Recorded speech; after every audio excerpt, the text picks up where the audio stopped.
Hello my dear students. So let's start with our next topic, which is a topic number 4.9, force between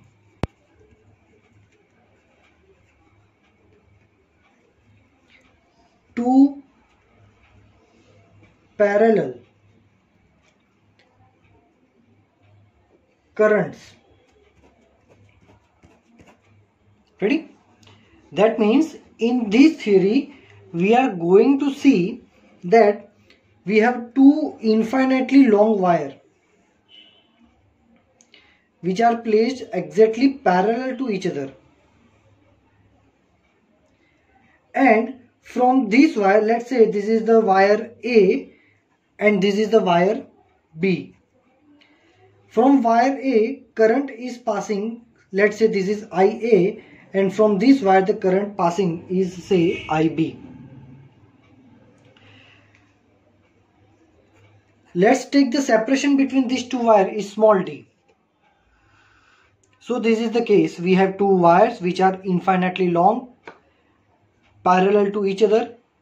From one wire IA current is passes, from another wire IB current is passes, and distance between them is small d. Now what will happen?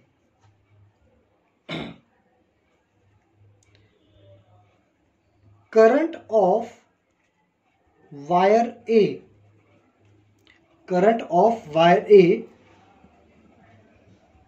produces magnetic field around wire.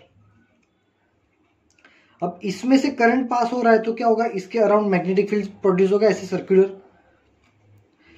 This magnetic field links with wire B. इसमें से current pass किया है तो इसमें एक magnetic field produce होगा. वो magnetic field इसके साथ भी लिंक होगा क्योंकि ये वायर जस्ट उसके बाजू में रखा है. Now we have studied a theory when a current carrying wire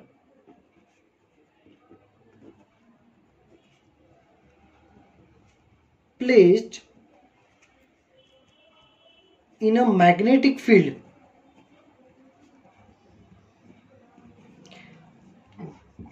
देखो ये करंट कैरिंग वायर है और इसका मैग्नेटिक फील्ड इसके साथ भी लिंक हो चुका है. सो थियरी हमने पढ़ी थी कि करंट कैरिंग वायर को जब मैग्नेटिक फील्ड में रखते हैं, when current carrying wire is placed in a magnetic field, force will be act on the wire. है ना, ये थियरी हमने पढ़ी थी कि मैग्नेटिक फील्ड में कोई भी करंट कैरिंग वायर रखोगे तो वो वायर पे फोर्स लगेगा. ये करंट कैरिंग वायर है, यस, उसके साथ एक मैग्नेटिक फील्ड है, यस. तो current carrying wire magnetic field में है तो अब ये वायर पे फोर्स लगेगा और ये फोर्स का फॉर्मूला होता है F = IL × B, जो कि हमने प्रीवियस थियरीज में पढ़ा था. ठीक है, चलो तो अब स्टेप बाय स्टेप देखते हैं. पहले ये देखते हैं कि इसमें से जो करंट पास कर रहे हैं तो मैग्नेटिक फील्ड कितना प्रोड्यूस होगा. Magnetic field produced around wire A. चलो वो मैग्नेटिक फील्ड होगा हमारा BA. ए के अराउंड प्रोड्यूस हुआ ना, ए का मैग्नेटिक फील्ड है ये. चलो तो ये जो मैग्नेटिक फील्ड है उसकी वैल्यू यहां पे कितनी होगी, तो फॉर्मूला पता है μ0I/2πd. ठीक है, मतलब ये वायर जो मैग्नेटिक फील्ड प्रोड्यूस कर रहा है वो मैग्नेटिक फील्ड की वैल्यू दूसरे वायर पे कितनी है, इतनी. ठीक है, d डिस्टेंस पे.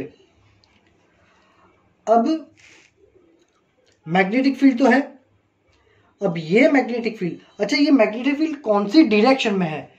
अगर डायरेक्शन के साथ देखने जाओगे तो क्या होगा, लेट्स अज्यूम कि ये जो डायरेक्शंस होती है, मान लो कि ये x है ये ऊपर जा रही है वो y है, और ऐसे जो आ रही है बाहर निकल रही, पेन पेपर में से जो बाहर आ रही वो है z। तो अब तुम देखो कि ये करंट है, तो उसका मैग्नेटिक फील्ड कहाँ होगा, ये बी वायर पे अंदर जाएगा, यहां inside, right hand thumb rule. तो ये हमारा करंट है, तो मैग्नेटिक फील्ड जाएगा अंदर। तो ऊपर आ रहा है वो z है, तो अंदर जा रहा है वो माइनस z होगा, तो ये हो जाएगा माइनस k कैरेट। ये हमारे मैग्नेटिक फील्ड की डायरेक्शन है। ठीक है। Now due to this magnetic field how much force is acting on this wire. So now force acting on wire B वो हो जाएगा एफ बी, उसको हम लिखेंगे एफ बी।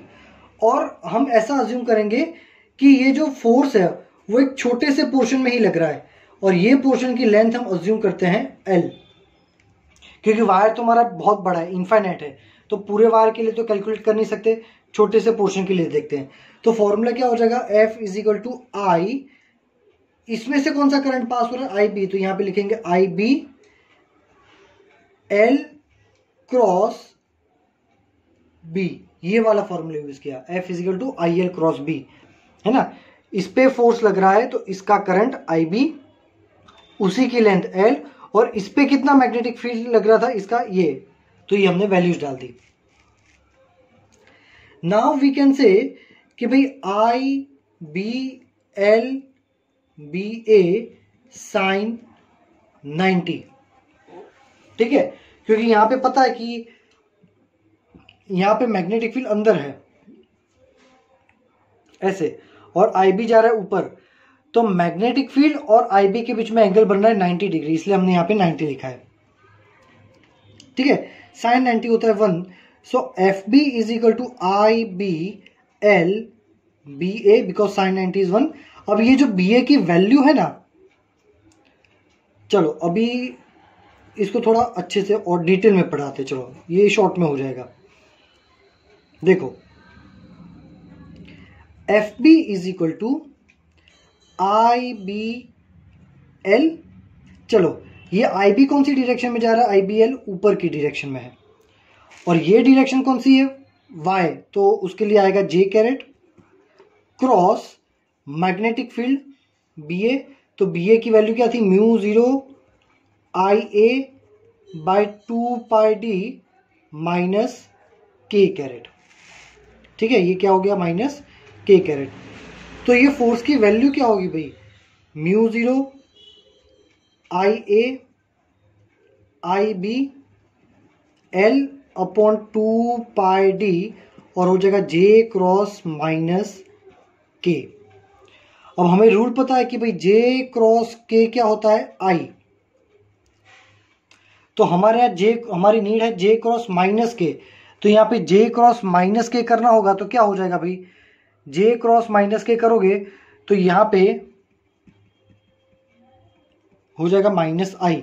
तो ये जो फोर्स है, ये बी वायर पे जो फोर्स लग रहा है, mu 0 I A I B L by 2 pi D minus I caret. ठीक है, चलो अब हम क्या करेंगे, अब यहां पे डायग्राम को अच्छे से देखो। हमने क्या किया कि भाई ये करंट है, वो मैग्नेटिक फील्ड प्रोड्यूस कर रहा है, और वो मैग्नेटिक फील्ड की वजह से दूसरे वायर पे फोर्स लगा, तो इसमें भी तो करंट पास हो रहा है, ये भी मैग्नेटिक फील्ड प्रोड्यूस करेगा, वो मैग्नेटिक फील्ड इस पे भी फोर्स लगाएगा। तो अब हम पूरी उल्टी प्रोसेस देखेंगे। चलो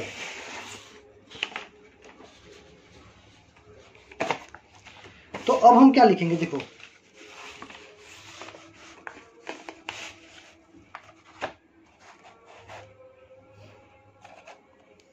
नाउ मैग्नेटिक फील्ड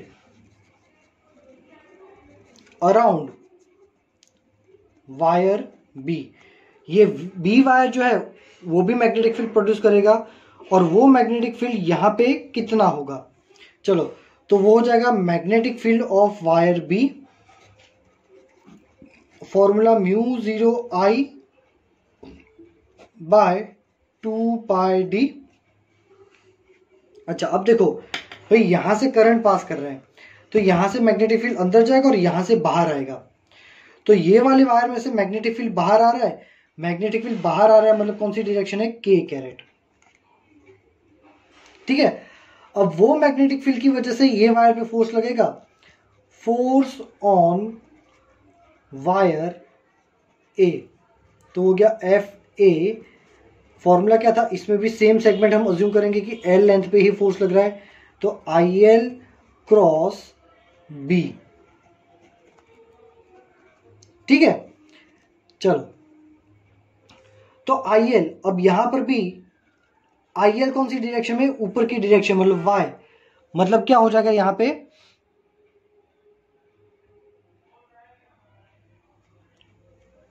हो जाएगा IAL J कैरेट क्रॉस, ये B की वैल्यू डाल दो, mu 0 IB by 2 pi D K caret. ठीक है, तो अब क्या होगा भाई, FA is equal to mu 0 IA IB by 2 pi D J cross K। ठीक है, अब हमें पता है कि J क्रॉस K क्या हो जाता है, I होता है। So FA is equal to mu 0 IA IB by 2 pi D I caret. So यहां पे हमने क्या प्रूफ किया कि A और B दोनों पे जो फोर्स लग रहे हैं, A और B दोनों पे जो फोर्स लग रहे हैं, दोनों फोर्स की वैल्यू सेम है। देखो mu 0 IA IB L 2 pi D, mu 0 IA IB। अच्छा यहाँ पे L लिखना हमारा रह गया है, यहाँ पे L नहीं लिखा है, ये वाला L आएगा, तो IA IB L by 2 pi D और I कैरेट। तो देखो भाई, B वायर पे जो फोर्स लग रहा है उसकी वैल्यू ये रही, और A वायर पे जो फोर्स लग रहा है उसकी वैल्यू ये रही। दोनों फोर्स के वैल्यू सेम है बट डायरेक्शन ऑपोजिट है। That's why we can say कि A पे जितना फोर्स लग रहा है उतना ही फोर्स B पे भी लग रहा है बट ऑपोजिट डायरेक्शन में। So this theory follows the Newton's third law of motion, standard 11, that every action has equal and opposite reaction। पहला वायर दूसरे वायर पे जो फोर्स लगाएगा, दूसरा पहले पे उतना ही फोर्स लगाएगा, बस दोनों फोर्स की डायरेक्शन ऑपोजिट होगी। So always remember my dear students, when two current carrying wires are parallel to each other, तो दोनों ही वायर एक दूसरे पे फोर्स लगाएंगे। कितना फोर्स लगाएंगे, ये फोर्स लगाएंगे, mu 0 I1 I2 L by 2 pi D. क्या हो जाएगा, mu 0 I1 I2 L by 2 pi D. अब ये जो थियरी हमने पढ़ी है अभी, मतलब मैंने जो एक्सप्लेन की है, वो मे बी ऐसा होगा ही होगा कि हमारी जो टेक्स्ट बुक है उसमें थोड़ी अलग मेथड से दी होगी, मेरा मेथड थोड़ा अलग है, बट कंसेप्ट आर सेम। आप पढ़ोगे तो आपको समझ में आएगा। इन केस अगर आपको टेक्स्ट बुक की थियोरी नहीं समझ में आ रही है तो आप मैसेज कर सकते हैं, ठीक है। बट ये क्या है कि सबसे इजी मेथड से एक्सप्लेन करने के लिए मैंने ये आई कैप जे कैप का यूज किया है, ठीक है। चलो अब हम देखते हैं एग्जांपल नंबर 4.10।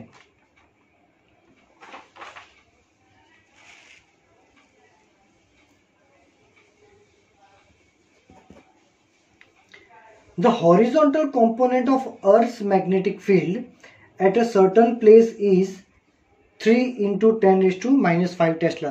देखो इसके बाद वाले चैप्टर में पढ़ेंगे कि अर्थ होता है ना, अर्थ में दो टाइप के मैग्नेटिक फील्ड होते हैं। अर्थ में दो टाइप के मैग्नेटिक फील्ड होते हैं। एक मैग्नेटिक फील्ड होता है जो वर्टिकल होता है और एक होता है हॉरिजॉन्टल। मतलब एक मैग्नेटिक फील्ड होता है वो सरफेस के ऐसे वर्टिकल होगा, है ना, और एक मैग्नेटिक फील्ड होता है जो अर्थ सरफेस पे ही होता है। ये होता है वर्टिकल कंपोनेंट BV और ये है हॉरिजॉन्टल कंपोनेंट BH। तो हमें ये बोला है कि अर्थ का अभी हॉरिजॉन्टल कंपोनेंट BH, उसकी वैल्यू दे रखी है अभी कितनी है 3 × 10⁻⁵ tesla and the direction of the field is from the geographic south to geographic north. तो मतलब ये साउथ है, ये नॉर्थ है, मतलब हमारा जो मैग्नेटिक फील्ड है उसकी डायरेक्शन दी है ये south to north. A very long straight conductor is carrying a steady current of 1 ampere. हमारे पास एक कंडक्टर है, उसका करंट है 1 ampere. What is the force per unit length on it when it is placed on a horizontal table? ठीक है, चलो अभी क्या बोला है कि भाई हमने एक टेबल पे वायर को रख दिया है। ठीक है, मान लो कि ये टेबल पे हमने ये वायर रखा है, वो है। अब वायर में से करंट पास हो रहा है 1 एम्पियर। दो केस दिए हैं, एक केस नंबर ए कि करंट जो है वो ईस्ट टू वेस्ट जा रहा है। तो देखो ये साउथ है, ये नॉर्थ है, तुम्हारा magnetic field south to north है, तो ये रहा तुम्हारा मैग्नेटिक फील्ड BH। ठीक है, ये हो गया आपका ईस्ट और ये हो गया वेस्ट। अभी करंट ईस्ट टू वेस्ट जा रहा है, मतलब करंट की डायरेक्शन है यहां पे। रेडी, चलो तो हमें फाइंड करना है कि ये केस में फोर्स पर यूनिट लेंथ, ये हमें फाइंड करना है कि भाई यूनिट लेंथ में कितना फोर्स लगेगा। तो यहां पे कौन सा फॉर्मूला लगेगा, ये वाला F = IL × B, current carrying wire place in a magnetic field. तो उस पर फोर्स लगेगा F = IL × B। ठीक है, सो F = ILB sin 90। क्यों? क्योंकि हमारा करंट जो है वो ये डायरेक्शन में, IL हमारा यहां पे हो गया और मैग्नेटिक फील्ड ऊपर है, तो यहां पे इन दोनों के बीच में एंगल कितना बना 90 डिग्री। ठीक है, तो sin 90 होता है 1, तो F जो होगा वो F होगा सिर्फ ILB। पर हमें फोर्स नहीं फाइंड करना है, हमें फाइंड करना है फोर्स पर यूनिट लेंथ। तो L को नीचे ले जाओ, तो F/L क्या हो जाएगा IB, मतलब हमें ये फाइंड करना है। सो जब भी आपको क्वेश्चन में ऐसा बोला हो कि force per unit length find करना है, तो हमें ऑलवेज करना है F/L। तो करंट की वैल्यू हमें दे रखी, करंट की वैल्यू है 1 एम्पियर और मैग्नेटिक फील्ड का हॉरिजॉन्टल कंपोनेंट कितना है 3 × 10⁻⁵। तो आंसर आएगा 3 × 10⁻⁵। फोर्स बाय L मतलब न्यूटन पर मीटर, ये हो गया आपका F/L। ठीक है, चलो अब नेक्स्ट क्या है, when the current is from south to north, इसका बी पार्ट, मतलब सेम वायर है तुम्हारे पास, बट अब करंट कहां से पास हो रहा है, करंट पास हो रहा है साउथ टू नॉर्थ से और मैग्नेटिक फील्ड भी कहां है साउथ टू नॉर्थ। तो अब कितना फोर्स लगेगा, तो F = IL × B।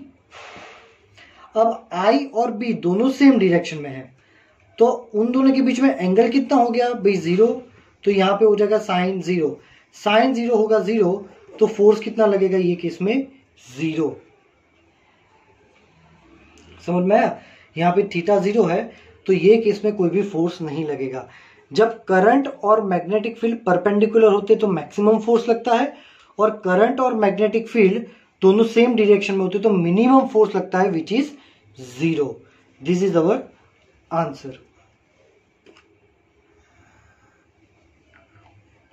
ठीक है, चलो नाउ सो नेक्स्ट जो हमारा पॉइंट है theory number 4.10 which is extremely important and a little bit lengthy। चलो pay attention। 4.10.1 torque. on a rectangular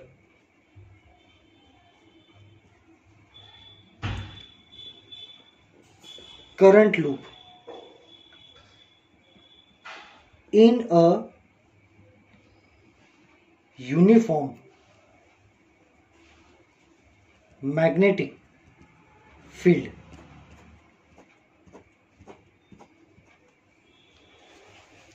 चलो pay attention. Suppose we have a powerful magnets and these magnets are producing a magnetic field. This is the kind of uniform magnetic field.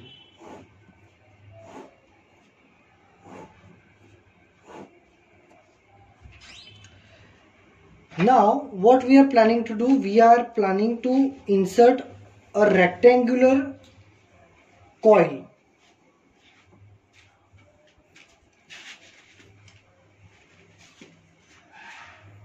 which is connected to the battery which is supplying a current, and the current is flowing like this. Ready? Chalo. So what's happening here? Let's give the names. This is the A, B, C and D. Now assume length, this much length is a B and this much length is a A.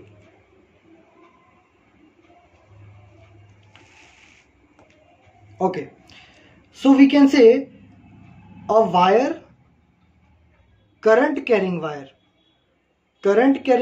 plays in a magnetic field. तो क्या होगा, current carrying wire को जब magnetic field में रखते हैं तो उस पर फोर्स लगेगा. कितना फोर्स लगेगा? F is equal to IL cross B. कितना फोर्स लगेगा? IL cross B. अब ये वायर की लेंथ L नहीं है, ये वायर की लेंथ हमने B अज्यूम की है, तो यहाँ पे क्या हो जाएगा? IB.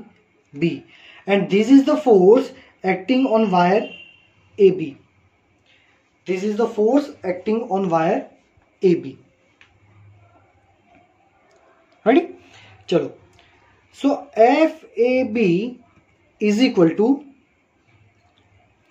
अब यहां पर भी हम ना फॉर सिंप्लिसिटी क्या करेंगे, कुछ कार्टेशियन कंपोनेंट ले लेंगे. मतलब मान लो कि ये x डायरेक्शन है, ये y डायरेक्शन है और पेज में से जो बाहर आ रहा है वो है z डायरेक्शन. तो IB जो है हमारा, करंट कहां जा रहा है? ऊपर, मतलब y डायरेक्शन में जा रहा है. तो यहां पे हम डायरेक्शन लिखेंगे IB J caret cross magnetic field जो है वो यहां है, कौन सी डायरेक्शन में? x डायरेक्शन में. तो हो जाएगा B I caret. So FAB क्या हो जाएगा? IB J cross I. अब हमें पता है कि भाई I क्रॉस J होता है K. ठीक है, तो J क्रॉस I क्या हो जाएगा? Minus K. तो J cross I minus K हो जाएगा. तो FAB मतलब हमारे AB वायर पे जो फोर्स लगेगा, ये जो AB वायर है उस पे कितना फोर्स लगेगा? IB जितना फोर्स लग रहा है, IB और यहाँ पे B. और कौन सी डायरेक्शन में लग रहा है? माइनस K डायरेक्शन में फोर्स लग रहा है. अब माइनस K मतलब प्लस के ऊपर आता है, तो माइनस K कहाँ जाएगा? नीचे. तो ये जो लूप है उस पे नीचे फोर्स लगेगा यहाँ पे. ये हो गया हमारा FAB. On other side, let's say force acting on the wire CD. तो उसमें भी सेम फॉर्मूला होगा IBB. अब IB क्या होगा? तो IB and this element is going down side, so it is a minus J cross magnetic field is same in I caret. So it is IBB minus J cross I. So FCD is equal to IBB J cross I, तो हमें पता है कि भाई जे cross आई minus के होता है, but हमारी रिक्वायरमेंट माइनस जे क्रॉस आई है, तो यहाँ पे माइनस जे करोगे तो यहाँ पे वापस हो जाएगा plus, so this is again के कैरेट। मतलब एफ सी डी वायर पे जो फोर्स लग रहा है वो कहाँ लग रहा है, ऊपर लग रहा है। वैसे एग्जैक्टली ऊपर लगेगा बट हम ड्रॉ नहीं कर सकते, इसलिए ऐसे ड्रॉ करता हूं, ये हो जाएगा एफ सी डी। ये दोनों वायर और ये दोनों वायर पे फोर्स कितना लगेगा, 0, बिकॉज वो केस में मान लो कि ये बी सी केस की बात कर रहे हैं, तो एफ बी सी क्या हो जाएगा, आई इसका लेंथ है ए क्रॉस बी, मतलब आई ए बी साइन 0। क्यों, क्योंकि ये करंट और मैग्नेटिक फील्ड दोनों सेम डायरेक्शन में है, तो वो केस में जो हो गया हमारा साइन 0, साइन 0 हमारा हो जाता है 0, तो एफ बी सी 0 होता है। इन शॉर्ट कि जब करंट और मैग्नेटिक फील्ड सेम डायरेक्शन में या फिर ऑपोजिट डायरेक्शन में होते हैं तो वो केस में कभी भी फोर्स नहीं लगता, तो ये वायर और ये वायर पे फोर्स नहीं लगेगा। ठीक है, सो सिर्फ यही दो ही फोर्स बचे, एफ ए बी और एफ सी डी। अब दोनों में फोर्स कितने लग रहे हैं, सेम वैल्यू के बट ऑपोजिट इन डायरेक्शन, है ना। वैल्यू देखो दोनों की सेम है पर डायरेक्शन कैसी, ऑपोजिट। एक में नीचे फोर्स लग रहा है, एक में ऊपर फोर्स लग रहा है। मतलब कि वो कैसी चीज हो गई कि मान लो कि हमारे पास कि ऐसा एक प्लेन है, ठीक है, एक साइड पे ऊपर फोर्स लग रहा है, एक साइड पे नीचे फोर्स लग रहा है, तो क्या होगा, वो ऐसे गोल घूमेगा। सो अब ये जो रिंग है, ये वाली साइड से कोई उसको ऊपर खींच रहा है, ये वाली साइड से कोई नीचे कर रहा है, तो गोल घूमेगी। जब कॉइल गोल घूमती है उसका मतलब ये हुआ कि उस पर टॉर्क लगता है। अब यहां पे जो टॉर्क है वो दो फोर्सेस की वजह से लगता है, तो यहां पे टॉर्क नहीं होगा पर यहां पे क्या होगा, couple torque. Standard 11 couple torque. तो क्या होता है अभी कपल टॉर्क, तो कपल टॉर्क की एक फॉर्मूला है, magnitude of any one force into perpendicular distance between two forces. अब देखो magnitude of any one force, हमारे तो दोनों फोर्स की वैल्यू सेम है, आई बी बी और आई बी बी, तो दोनों में से कोई भी एक वैल्यू लिख दो, दोनों सेम ही है, I B B into perpendicular distance between two forces. तो ये दो फोर्स, एक फोर्स ऊपर लग रहा है, एक फोर्स नीचे लग रहा है, इन दोनों के बीच का परपेंडिकुलर डिस्टेंस क्या होगा, ऑब्वियसली ये डिस्टेंस होगा हमारा ए। तो ये हो गया हमारा ए। तो torque tau is equal to क्या हो गया, आई ए बी बी। अब ए बी मतलब ए और B, L length into width, तो ये हो जाएगा हमारा पूरा एरिया, है ना। ये बी है और ये ए है, ये ए डिस्टेंस है, ये बी डिस्टेंस है, तो B distance into A distance मतलब क्या हो जाएगा, पूरा एरिया। तो इसकी जगह हम लिख देंगे एरिया ए, तो आई ए बी। तो ये हो गया टॉर्क। तो भाई मैग्नेटिक फील्ड में जब किसी भी रेक्टेंगुलर या कोई भी सर्कुलर कॉइल हो, मैग्नेटिक फील्ड में जब भी किसी कॉइल को रखते हैं तो उस पर इतना टॉर्क लगेगा, और अगर उसके एंड टर्न्स हुए वो कॉइल के तो इतना टॉर्क लगेगा। ठीक है, तो ये अभी हमारे थियरी का हाफ पार्ट ही है, इसका सेकेंड पार्ट है वो हम नेक्स्ट लेक्चर में देखेंगे। Till that read each sentence carefully, and if you are having any doubt you can ask me in the message section. Thank you very much my dear students.